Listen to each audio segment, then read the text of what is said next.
Welcome back to rain in online be like an ambitious bird. और आज का हमारा टॉपिक है सिजेरियन सेक्शन या कहें हम सी सेक्शन। तो सी सेक्शन की बात करें तो नॉर्मली हम समझते हैं सी सेक्शन होता क्या है। जब भी या कोई ऐसी प्रेगनेंसी हो या जब भी लेबर हो तब कुछ भी रुकावट हो कि जो बेबी है यूट्रस से बाहर नहीं आ पा रहा है, तब हम जो डिसीजन लेते हैं वो सी सेक्शन का लेते हैं। मतलब जो एब्डोमेन होता है उस पर इंसिजन करते हैं और बेबी की डिलीवरी करवाते हैं। तो पढ़ते हैं इसके बारे में। ये क्या होता है, पोस्ट ऑपरेटिव प्रोसीजर होता है जहाँ पर whereby the foetus after the end of the 28 week are delivered. जो फीटस है वो एंड ऑफ 28 वीक के बाद डिलीवर होता है through incision on the abdomen and uterine walls. तो इंडिकेशन की बात करें संकेतों की, तो पहला होता है एब्सोल्यूट इंडिकेशन, जिसके अंदर आ गया हमारा central placental previa. Placental previa हमने पहले ही पढ़ा है प्रीवियस लेक्चर में, आप जाके देख सकते हैं कम्प्लीटली। तो इसमें क्या होता है कि जो प्लेसेंटा होता है वो एबनॉर्मली इम्प्लांट हो जाता है lower abdomen part of the uterus के ऊपर, जो कि पार्शियली फुल्ली कवर करता है सर्विक्स को। कॉन्ट्रैक्टेड पेल्विस की बात करें दूसरा, तो इसमें क्या होता है कि एबनॉर्मल शेप होती है, यानी कि मिसमैच होती है, मतलब शेप सही नहीं रहती, और जिसकी वजह से क्या है डिफिकल्टी होती है to deliver a normal size baby during labour. और सिफेलो पेल्विक डिस्पोर्शन की बात करें कि फीटस का जो सर है इतना बड़ा है कि वो यूट्रस से बाहर नहीं निकल पा रहा। पेल्विक मास, जो पेल्विक मास है वो क्या कर रहा है, रुकावट कर रहा है किसके अंदर, बर्थ कैनाल में।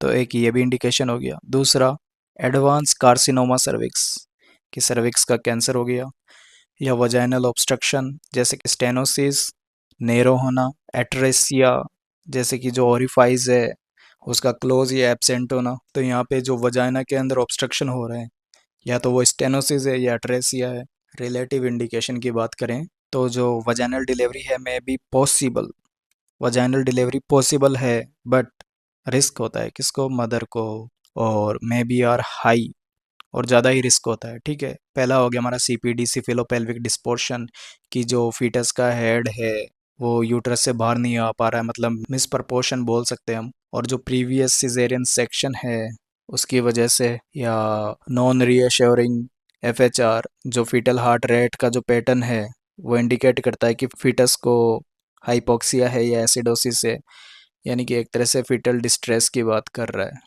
Dystocia due to three P's, three P's हम पढ़ते हैं, पहला हो गया पैसेंजर, दूसरा हो गया पैसेज, तीसरा हो गया पावर। तो पैसेंजर की बात करें तो पैसेज क्या है, पैसेंजर कौन है, हमारा फीटस, लार्ज फीटस।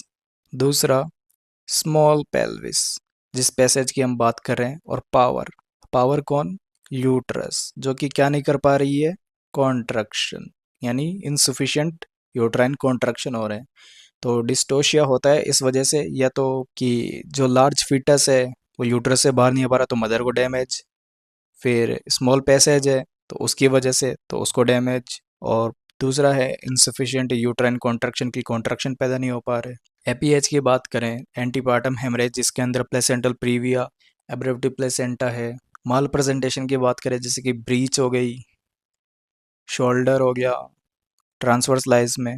फिर हो गया हमारा failed surgical induction of labour, कि जो इंडक्शन ऑफ लेबर है सर्जिकल वो फेल हो गया, या फेल हो गया क्या, प्रोग्रेस, लेबर का प्रोग्रेस में फेल होना।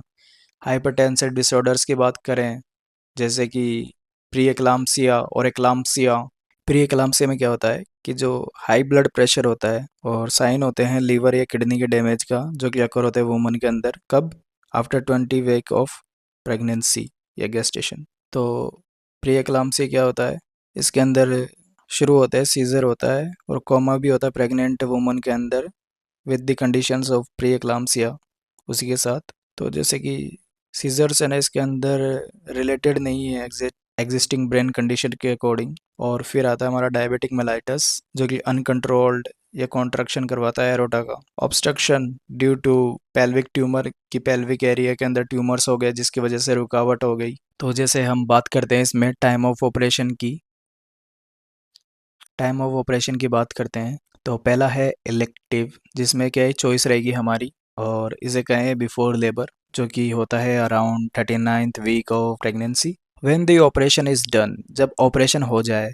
एट प्री अरेंज्ड टाइम, जो भी प्री अरेंज्ड टाइम है उसके अंदर ऑपरेशन हो जाए ड्यूरिंग प्रेगनेंसी, टू इंश्योर कि हमें बेस्ट क्वालिटी मिले ऑब्स्टेटिक की एनेस्थीसिया की नियोनेट रिससिटेशन हो सके उसमें, अगर क्रिटिकली कुछ हो जाए, और नर्सिंग सर्विसेज भी बेस्ट प्रोवाइड की जाए, तो वो इलेक्टिव होती है। टाइम की बात करें तो टाइम हमारे पास दो है, एक है सर्टेन, एक है अनसर्टेन।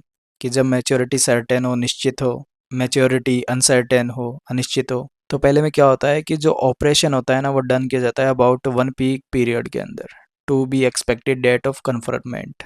जो भी कंफर्म डेट है कि इस तारीख को डिलीवरी कर दी जाएगी, उसके 1 वीक पहले।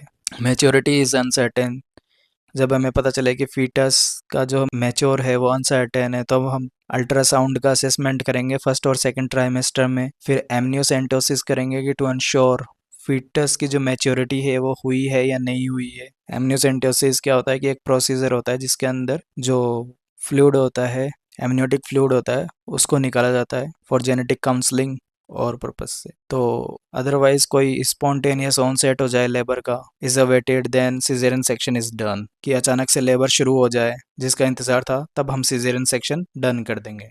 दूसरी बात करते हैं हम benefit and risk of elective operation, कि क्या बेनिफिट है, क्या रिस्क है इलेक्टिव ऑपरेशन का। तो पहला है reduction in perinatal morbidity and mortality, कि रिडक्शन हो जाएगा जो भी पेरीनेटल की मॉर्बिडिटी है या मोर्टिलिटी है उसके अंदर। तो मॉर्बिडिटी का अर्थ समझते हैं अपन कि रोगों की संख्या, और मोर्टेलिटी मतलब मृत्यु दर, क्योंकि as there is no hazard from labour and delivery process, कि भाई कोई खतरा नहीं होता लेबर से और डिलीवरी प्रोसेस से। मैटरनल बेनिफिट होता है कि कोई भी पेल्विक फ्लोर है उसका डिस्फंक्शन नहीं होता है, जैसे कि एपिसियोटोमी में होता है। मैटरनल रिस्क की बात करें तो लॉन्गर रिकवरी टाइम होता है और हॉस्पिटल स्टे भी होता है।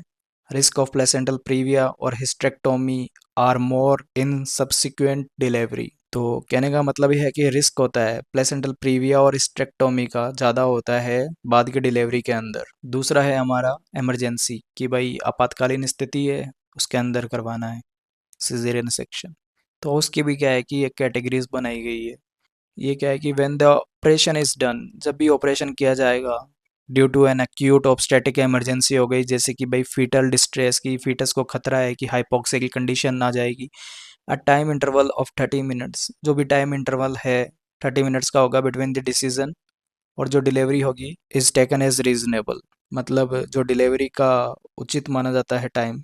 और कैटेगरी ऑफ फर्स्ट की बात करें तो when there is immediate threat, कि जब हमें लगे कि इमीडिएट थ्रेट है, हाथों हाथ खतरा है लाइफ ऑफ द मदर, मतलब वुमन जो है, और फीटस को, तब हम डिसीजन लेंगे। डिसीजन डिलीवरी होगी इंटरवल, जिसका जो टाइम पीरियड होगा वो 30 मिनट्स का होगा, अंतराल। सेकेंड डिलीवरी है, कैटेगरी की बात करें तो व्हेन देयर इज मैटरनल और फीटल कॉम्प्रोमाइज, जहाँ पे मैटरनल और फीटस का compromise which is not immediately life threatening, मतलब जहाँ पर मैटरनल और फीटल कॉम्प्रोमाइज हो जो कि नॉट इमीडिएटली लाइफ थ्रेटनिंग नहीं होती, तो हम जो सिजेरियन सेक्शन है वो विद इन 75 मिनट्स करेंगे, जो भी डिसीजन मेकिंग इंटरवल है या दौरा।